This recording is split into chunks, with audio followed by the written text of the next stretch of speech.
Assalamualaikum warahmatullahi wabarakatuh.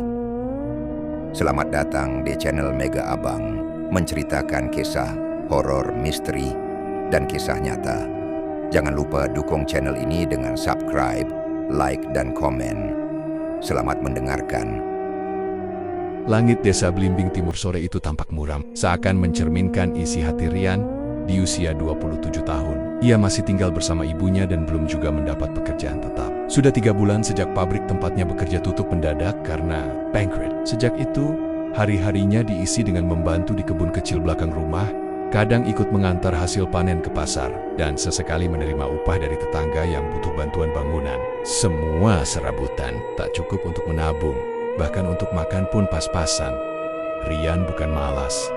Ia justru pekerja keras, tapi nasib seolah mempermainkannya. Setiap lamaran yang ia kirim, tak satu pun berbalas. Bahkan, lowongan yang menjanjikan pun makin hari makin langka. Ibunya, Bu Mirah, hanya bisa menatapnya diam saat sore tiba, dan dapur hanya bisa mengepul dari rebusan singkong. Dalam keheningan itulah, surat itu datang. Hari itu, sebuah amplop putih lusuh terselip di pagar rumah. Tak ada tukang pos, tak ada kurir, hanya sebuah surat dengan nama lengkapnya di depan. Untuk Rian Dwi Prasetya. Tulisan tangannya rapi, mirip cetakan, tapi terasa dingin. Ia membukanya perlahan. Di dalamnya, selembar surat dengan kop perusahaan, PT Cahaya Raya Mandiri, Divisi Sumber Daya. Kalimat pembukanya formal. Kami dengan ini mengundang saudara Rian Dwi Prasetya untuk bergabung sebagai staf umum di kantor pusat kami yang berlokasi di kota Sembara. Mata Rian menyipit. Sembara, tak pernah ia dengar sebelumnya. Tapi surat itu menyebutkan fasilitas lengkap, transportasi, tempat tinggal, makan, dan gaji tetap di atas UMR. Ia menunjukkan surat itu pada ibunya, yang langsung mengerutkan kening. Sembara? Kota mana itu, Le? Ibu belum pernah dengar. Mencari di ponsel, membuka peta daring, mengetik Sembara. Hasilnya, nihil. Tak ada tanda, tak ada lokasi. Tapi anehnya, terlampir juga tiket keberangkatan, bukan tiket elektronik, tapi secari kertas dengan logo stasiun lama dan nama kereta yang asing, harga petang, gerbong 4, kursi 12 bit, keberangkatan, lusa malam pukul 18, dari stasiun Tawang Lama, Semarang. Kayak lawakan horor ini, gumam Rian. Namun malam itu ia tak bisa tidur. Surat itu, meski tak masuk akal, memanggilnya, tidak dalam bentuk suara, tapi dalam bentuk rasa. Ada daya tarik yang tak bisa dijelaskan, dan lebih dari itu ia lelah hidup begini. Miskin, stagnan, dan tanpa harapan.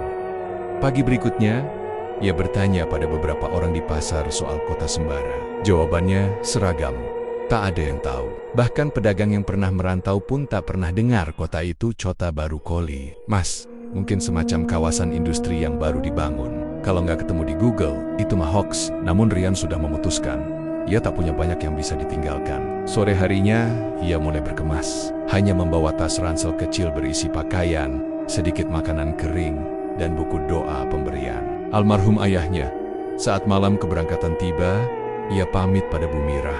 Wanita itu tak menangis, hanya menggenggam tangan anaknya erat-erat. Kalau rasa hatimu gak enak, pulang ya, Le. Jangan maksain kerja kalau tempatnya aneh.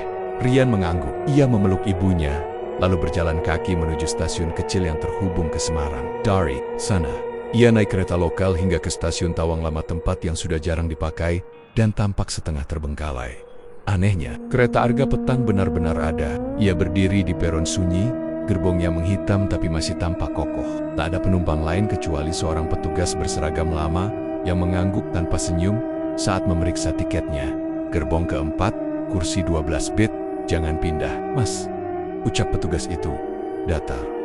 Kereta bergerak pelan, nyaris tanpa suara. Jendela menampilkan pemandangan malam yang tak biasa, hutan lebat, kabut pekat, dan langit yang terlalu gelap. Seolah bulan pun tak berani menampakkan wajahnya. Rian sempat tertidur, dan saat membuka mata ia sudah tiba. Tak ada pengumuman, tak ada hentakan rem. Hanya kereta yang berhenti perlahan, dan stasiun yang berdiri di hadapannya bertuliskan, Sembara. Keluar dari stasiun, ia menatap sekeliling. Sembara adalah kota, tapi bukan seperti kota-kota lain yang ia kenal. Jelanjut, bersih, terlalu bersih.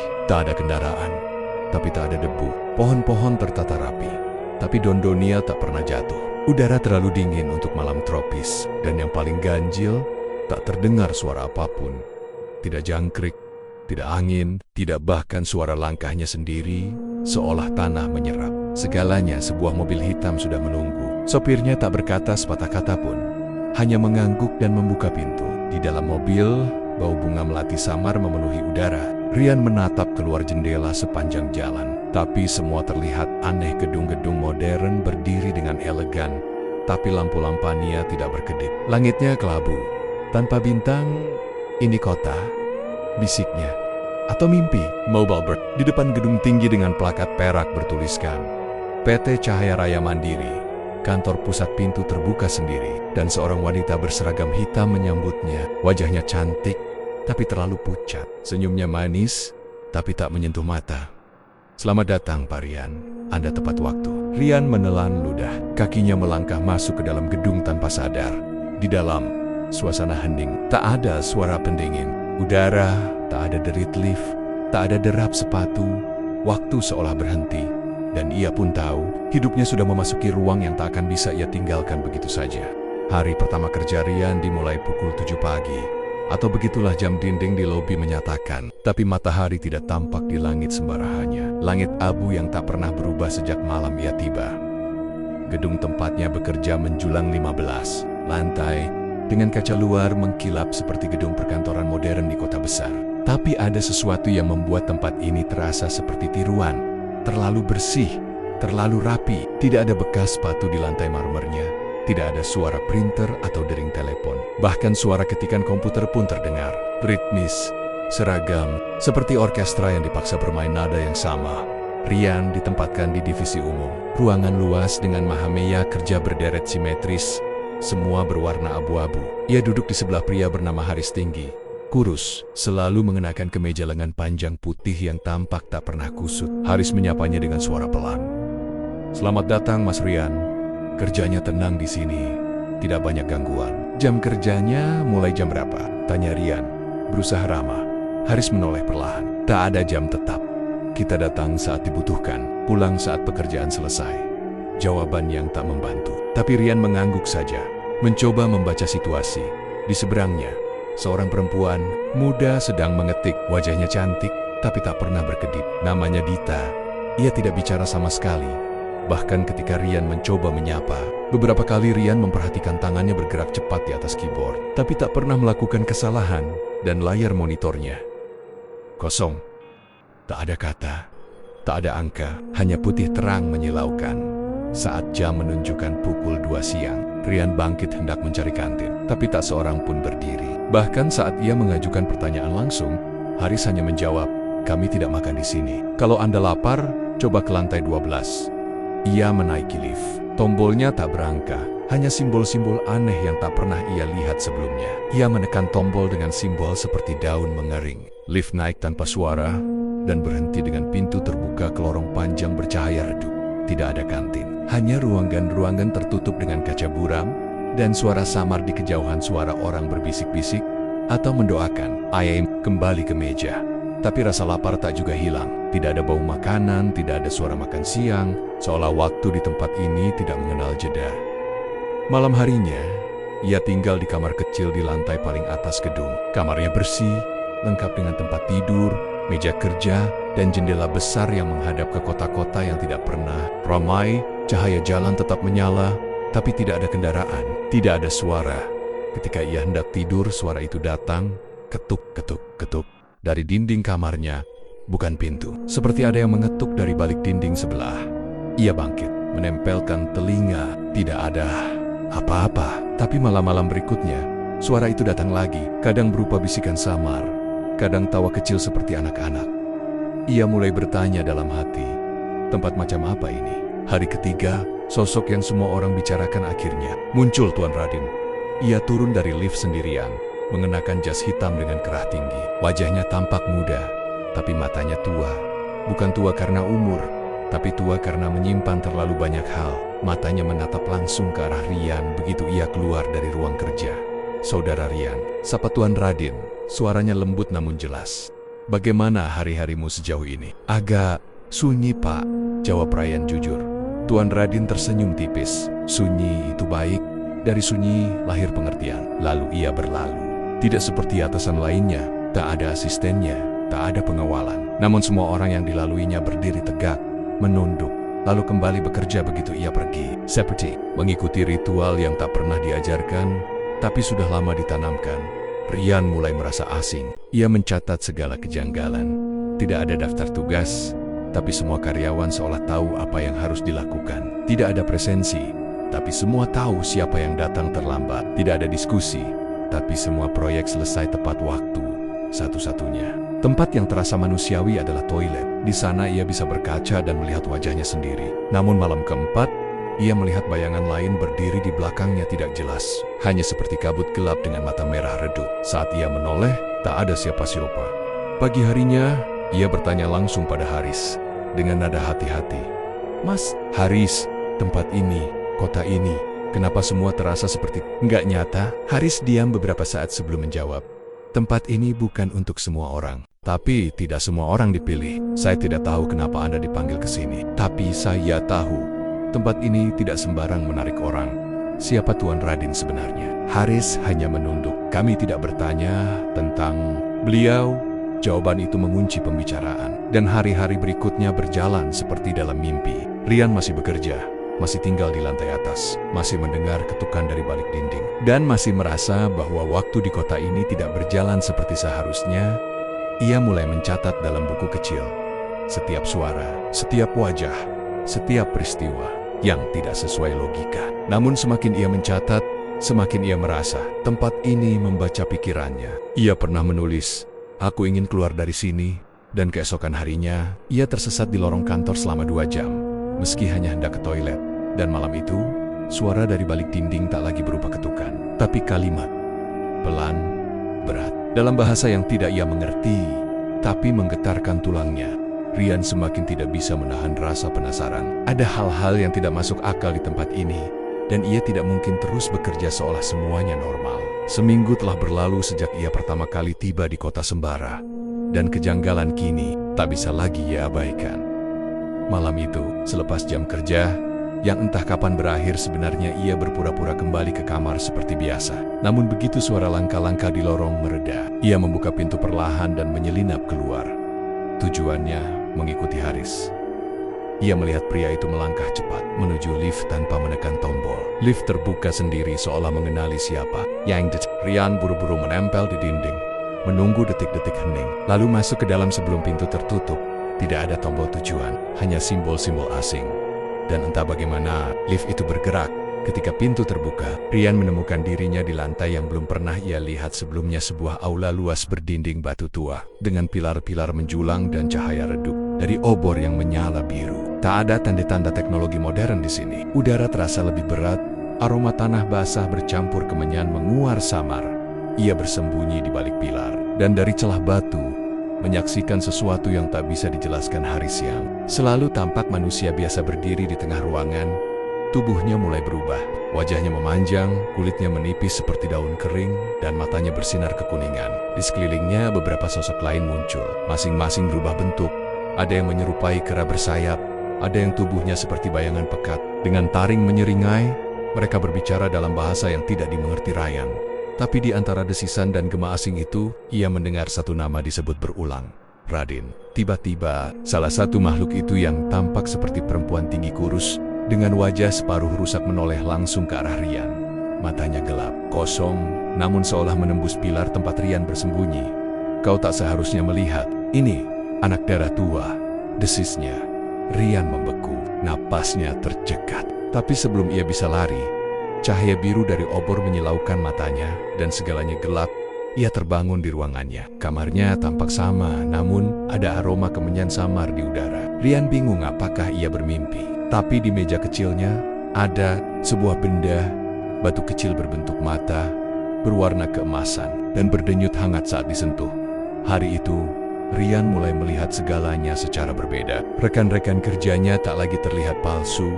Mereka tampak seperti kulit yang membungkus sesuatu yang jauh lebih tua dan asing. Dita, yang dulunya selalu diam, sesekali meliriknya dengan mata merah samar. Haris kini tak pernah menyapanya. Dan ketika ia menyusuri lorong belakang kantor, ia bertemu sosok yang tak ia duga. Seorang pria berwajah ramah, bertubuh pendek, mengenakan jas abu-abu tua dengan lencana kuningan di dada. Wajahnya seperti manusia, tapi telinganya panjang dan matanya terlalu besar. "Namaku Bahar," ujarnya. "Aku bukan manusia, tapi bukan juga lawanmu." Rian hanya menatap dengan waspada. "Kau menyaksikan terlalu banyak, dan itu berbahaya. Tapi aku juga kasihan padamu. Kau tak diberitahu siapa dirimu sebenarnya." "Apa maksudmu?" tanya Rian. "Tempat ini bukan kantor biasa, dan kau tahu itu. Sembara adalah batas jembatan antara dua dunia. Dunia kalian dan dunia kami. Semua karyawan di sini berasal dari dunia lain, dunia gaib, kalau kau mau menyebutnya begitu. Kami dipekerjakan, dikumpulkan, dan dijaga oleh satu sosok, Tuan Radin dan aku." Bisik Rian. "Kenapa aku bisa di sini?" Bahar tersenyum. "Karena kau bukan manusia biasa. Darahmu membawa bekas perjanjian lama." Ia mengeluarkan gulungan kecil dari balik jasnya, lalu membentangkannya. Di atas kertas kuno itu tergambar siluet wajah seorang pria tua berkumis lebat terlalu. Mirip dengan foto hitam putih kakek buyut Ryan yang dulu pernah ia lihat di rumah. Namanya Wiratma Dwi Santosa. "Kakek buyutmu. 120 tahun yang lalu, ia menyelamatkan Tuan Radin dari kutukan yang dibuat oleh para penunggu hutan di Gunung Lawu. Sebagai imbalannya, garis keturunannya diberi hak istimewa, bisa menyeberang ke Sembara, dan jika diterima, bisa menjadi bagian dari penghubung dua alam. Kenapa aku tidak pernah tahu ini? Karena tidak semua keturunan mewarisi kemampuan melihat. Tapi kau membawa mata itu. Kau ditandai sejak lahir." Rian mengingat batu berbentuk mata di mejanya. Denyut hangatnya kini seolah menyatu dengan dadanya. "Lalu apa sebenarnya Tuan Radin?" Bahar menatapnya lama. "Ia bukan manusia, tapi juga bukan jin. Ia makhluk lintas batas, penjaga gerbang, pemimpin lintas dunia. Ia bukan jahat, tapi bukan pula seperti yang kalian kenal sebagai baik. Ia adalah penjaga keseimbangan." Rian memejamkan mata. Seluruh hidupnya berubah. Dalam seminggu, dari pengangguran desa, kini ia berdiri di tengah rahasia dua dunia. "Kenapa aku harus tahu semua ini sekarang?" "Karena waktumu akan tiba," jawab Bahar pelan. "Sebentar lagi, gerbang akan terbuka untuk pertama kalinya dalam 50 tahun. Dan kau harus memilih, tetap di sini dan menjadi bagian dari keseimbangan, atau kembali ke dunia asalmu tanpa mengingat apapun." Malam itu, suara ketukan dari balik dinding tak datang lagi. Tapi suara lain muncul. Suara lembut, seperti bisikan nenek tua yang penuh kasih. Bukan semua mata bisa melihat, dan bukan semua yang melihat bisa bertahan. Rian berdiri di depan cermin. Batu mata itu kini tak lagi berada di mejanya. Tapi di dalam pantulan, matanya sendiri keduanya berkilat keemasan samar. Ia mulai menyadari, tempat ini bukan hanya kantor. Ini adalah panggilan, dan ia tidak sedang mengisi lowongan kerja. Ia sedang menjalani warisan. Sejak malam itu, Rian tak lagi bisa melihat dunia dengan cara lama. Cahaya lampu kota Sembara tampak berbeda, tidak sekadar cahaya, melainkan seperti sulur-sulur energi yang mengalir pelan ke udara. Bayangan tak lagi diam. Angin membawa bisikan yang tak sekadar suara. Namun di balik kemampuan baru itu, Rian merasa terpecah. Ia duduk di lantai kamarnya, memandangi batu mata yang kini menggantung di lehernya dengan tali hitam. Bahar menyebutnya penanda darah tua, simbol keterikatan antara dirinya dan dunia tak kasat mata. Tapi hati Rian masih anak desa. Ia rindu suara ayam berkokok, bau sawah setelah hujan, obrolan santai di warung kopi. "Aku cuma mau kerja," gumamnya lirih. "Aku nggak minta semua ini." Keesokan paginya, Tuan Radin memanggilnya ke lantai tertinggi, lantai yang selama ini selalu terkunci. Lift membawanya naik tanpa suara, dan ketika pintu terbuka, Rian berdiri di dalam ruang yang berbeda dari seluruh bangunan ini. Langit-langit kaca, taman dalam ruangan penuh anggrek putih, dan di tengahnya sebuah kursi kayu tua di mana Tuan Radin duduk sambil membaca buku tua beraksara kuno. "Duduklah Rian." Rian meneruti, walau jantungnya berdebar. "Aku tahu kau resah, tidak mudah menerima kenyataan bahwa hidupmu terikat pada dua dunia." "Kenapa saya?" Rian bertanya pelan. "Kenapa? Bukan keturunan sebelum saya?" Tuan Radin memejamkan mata sejenak sebelum menjawab, "Karena hanya satu dari tiap generasi yang diberi mata warisan. Dan kau adalah yang pertama yang bisa mendengar dan melihat sekaligus. Kau adalah jembatan paling sempurna dari darah leluhurmu. Kalau saya menolak, Sembara akan menutup ingatanmu. Kau akan kembali ke dunia asalmu, bekerja entah di mana, mungkin hidup biasa sampai tua, tapi kau takkan pernah merasa lengkap." karena separuh jiwamu sudah menyeberang. Hening panjang melingkupi taman kaca itu. Angin berhembus, membawa aroma tanah dan bunga, tapi juga gema rasa takdir. Saya butuh waktu, bisik Rian. Waktu. Tidak pernah berpihak, Rian, ujar Tuan Radin pelan. Pintu akan terbuka. Dan saat itu tiba, dunia ini membutuhkan penjaga. Dalam minggu-minggu berikutnya, Rian mulai merasakan perubahan dari luar dan dalam. Kemampuannya berkembang. Ia bisa membaca naskah-naskah kuno yang sebelumnya tampak seperti goresan acak, memahami bahasa gaib yang hanya dibisikkan, dan yang paling menggetarkan mengenali aura setiap makhluk yang berpapasan dengannya. Namun, kekuatan selalu mengundang iri. Beberapa makhluk di kantor, terutama yang berasal dari golongan pelintas, liar, entitas yang dulunya tidak setia pada hukum dua dunia tidak menyukai kehadiran manusia di antara mereka. Salah satunya adalah sosok Arda, makhluk berkulit kelabu dengan mata ungu, yang diam-diam membangun pengaruh di balik layar. Suatu malam, saat Rian berjalan sendiri melewati lorong belakang lantai 14, lampu padam, udara berubah dingin dan basah, seperti masuk ke dalam gua batu. Aku mencium darah tua itu. Suara berat muncul dari kegelapan. Rian menoleh, bersiap dengan kalung matanya yang kini terasa panas di dada. Arda muncul dari bayangan. Tubuhnya tidak lagi menyerupai manusia, melainkan siluet tinggi menjulang, dengan tangan seperti ranting kering dan lidah panjang menjulur. Kau bukan penjaga, kau pengganggu. Manusia tak pernah mampu menjaga keseimbangan. Leluhurmu mencuri peran kami. Rian mundur, mencoba merapal doa seperti yang diajarkan Bahar. Tapi suara Arda terlalu kuat. Energinya menekan dada Rian, membuat napasnya berat. Tepat saat Arda hendak menyerang, cahaya meledak dari batu mata di leher Rian. Ia tidak tahu dari mana datangnya, tapi tubuhnya bergerak sendiri, tangan membentuk simbol. Mulut mengucap mantra yang tak ia pelajari. Cahaya membentuk tameng bundar. Dan ketika Arda menghantamnya, suara ledakan gaib menggema sepanjang lorong. Rian terlempar ke belakang, menabrak dinding, tapi Arda juga terdorong, mengeluarkan raungan dan menghilang dalam kabut pekat.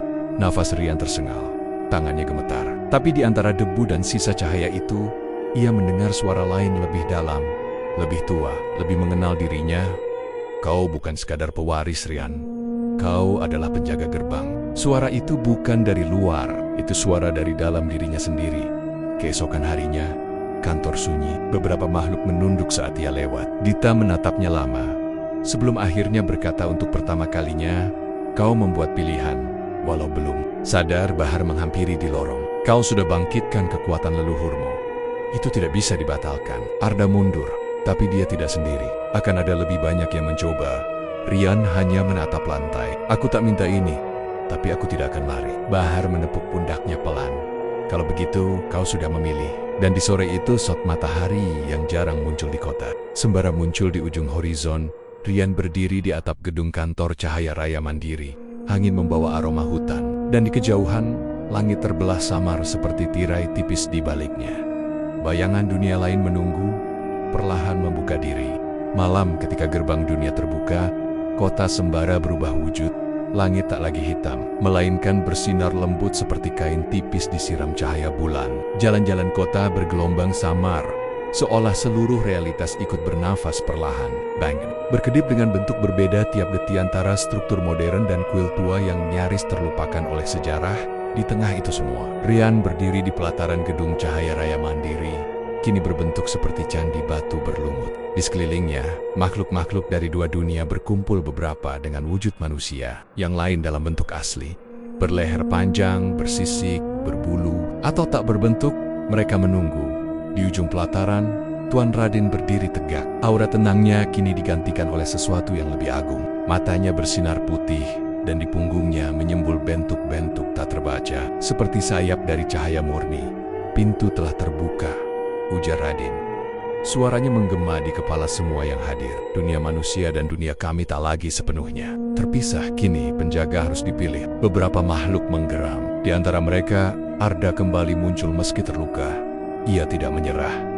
Manusia tidak pantas, desisnya. Warisan, bukan alasan. Rian melangkah maju. Ia tidak lagi mengenakan seragam kantor, melainkan pakaian serupa jubah hitam dengan simbol yang bersinar keemasan di dada, simbol yang sama seperti yang pernah dipakai leluhurnya dalam naskah tua. Ia tidak takut. Jika aku tidak pantas, katanya pelan, aku tidak akan berdiri di sini hari ini. Cahaya dari batu mata di lehernya berkedip, lalu pecah menjadi percikan kecil yang melayang ke langit. Aura Rian berubah, tubuhnya tetap manusia, namun sekelilingnya seperti membentuk. Medan pelindung mengalir lembut namun tegas. Arda menerjang. Makhluk-makhluk lain mencoba menahan, tapi Raden mengangkat tangan. Biarkan, ini ujian terakhir. Arda menubruk Rian dengan kekuatan penuh. Dunia bergetar. Batu-batu di pelataran retak, langit terbelah sekejap, namun Rian tak bergerak. Tangannya terangkat pelan, membentuk mudra tua. Dari dalam tanah, cahaya menjulur naik, melilit tubuh Arda seperti akar bercahaya. Aku bukan manusia biasa, gumam Ryan, tapi juga bukan bagian dari kalian. Aku di antara kalian, dan tugasku hanya satu, menjaga keseimbangan. Arda melebur dalam cahaya. Wujudnya menghilang, bukan dihancurkan, tapi dikembalikan ke asalnya. Sotea lenyap, pelataran kembali hening. Para makhluk perlahan membungkuk satu persatu, sebagai tanda tunduk pada kehendak takdir. Raden mendekat. Kau telah memilih, dan dunia pun memilihmu kembali. Rian menatap ke langit yang perlahan kembali gelap. Lalu apa sekarang? Raden tersenyum. Kau tidak lagi pekerja, kau penjaga. Pekerjaanmu takkan pernah berakhir, tapi dunia akan tetap utuh karenamu. Beberapa bulan kemudian, kota Sembara kembali seperti semula, sepi, bersih, dengan jalan-jalan yang tak pernah macet, dan gedung-gedung kantor yang nyaris kosong. Tapi tidak semua seperti dulu. Beberapa rekan kerja Ryan telah kembali ke alamnya masing-masing. Sebagian tetap tinggal sebagai penjaga baru. Gedung Cahaya Raya Mandiri tetap berdiri, namun hanya bisa dilihat oleh mereka yang ditakdirkan. Rian menetap di sana. Ia tinggal di lantai paling atas. Taman kaca itu kini menjadi ruang pengamatan, tempat ia memantau fluktuasi energi antara dua dunia. Bahar sesekali datang membawakan kabar dari perbatasan dunia gaib. Dita kini berbentuk asli sebagai penjaga. Langit malam mendampingi Rian dalam diam. Ia bukan lagi pria desa yang gelisah mencari pekerjaan. Ia adalah garis terakhir antara dua alam. Terkadang ia masih rindu rumah.